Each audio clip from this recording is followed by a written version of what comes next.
Bakit pa ako yung sinisisi mo, ha? Hindi ko naman ginusto tong mga nangyari eh. Ginamit na ako ni Tita Amara. Siya yung masama, siya yung mamamatay tao. Ano, Clarissa? Naghugas kamay ka na ba sa mga kasalanan mo, ha? Alam mo, hindi naman kayo nagkakalayo ni Mang Amare. Pareho kayong mamamatay tao. Kung hindi ka sana nakipagtulungan sa kanya, hindi sana boy pa ngayon si Charles. Hindi sana kasama ko siya ngayon. Hindi sana nandito siya. Pero hindi. Pinatay mo siya, Clarissa. Anong nangyari kay Charles?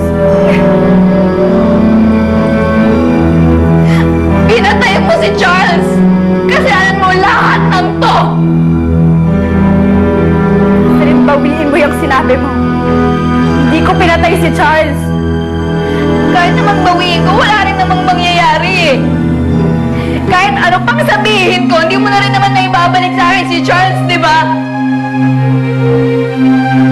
Ngayon pati yung nanay ko nasa panganib yung buhay nang dahil din sa'yo.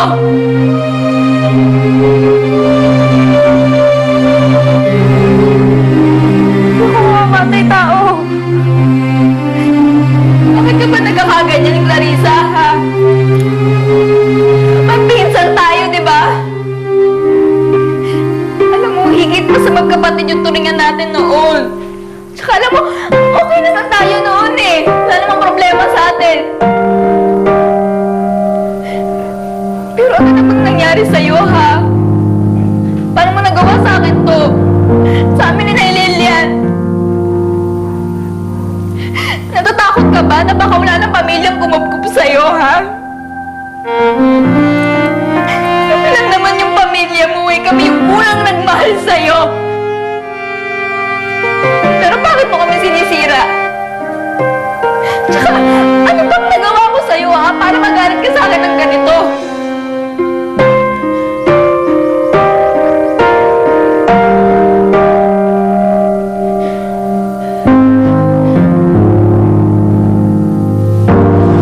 Kasi ikaw nang bahala dun sa burol at sa libing ni Manang Rosa. Yes, sir. Ako na yung kung magsabi sa pamilya ni Manang Rosa. Balitaan mo na lang ako kung Yes. ano man. Don't worry about it, sir.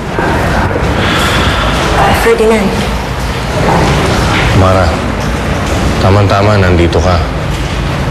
Pwede bang ikaw na munang maiwan dito? May ayusin lang kami ni Josie. sige, ako na bahala.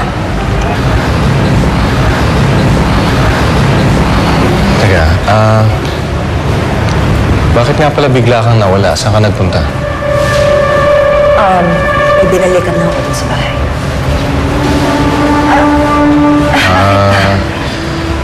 Si Larissa, napansin mo ba?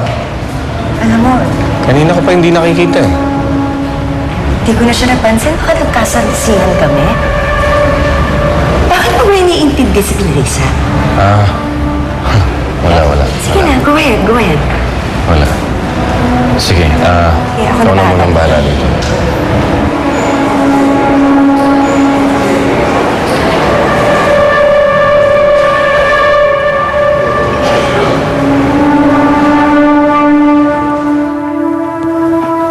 Oh, magtubig muna kayo.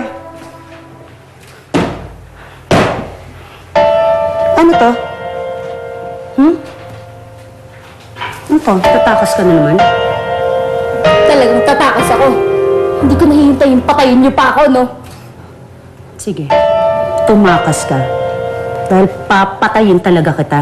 Kayong dalawa, sasabunin ko, ha? Kulit ka eh.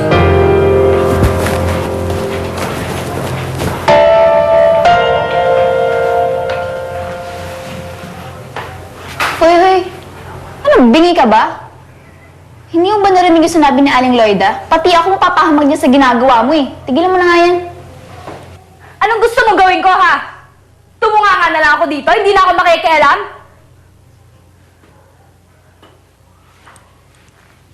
Wala ka naman talagang pakialam eh.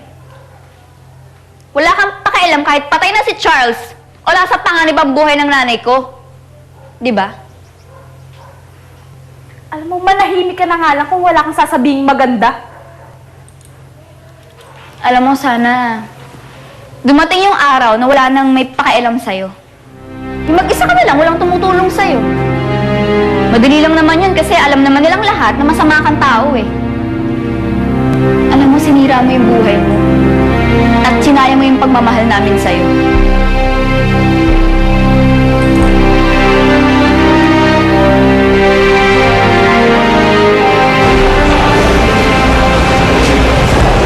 Why do I have to do sex on my own para lang may mangyari?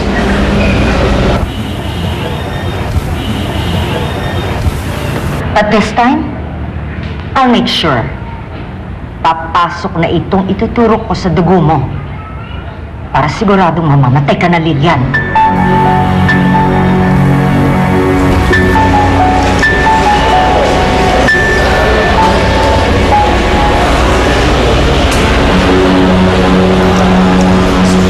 Ma'am, excuse me po. Bawal pong pumasok sa loob. Sister-in-law ako ng pasyente niyo. At saka hindi ba binili ng kapatid ko sa'yo na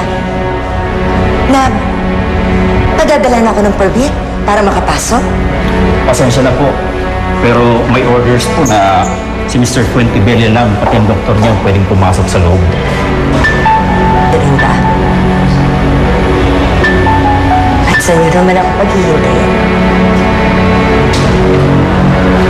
Sa ospital? Pasensya na po. Ito po yung orders.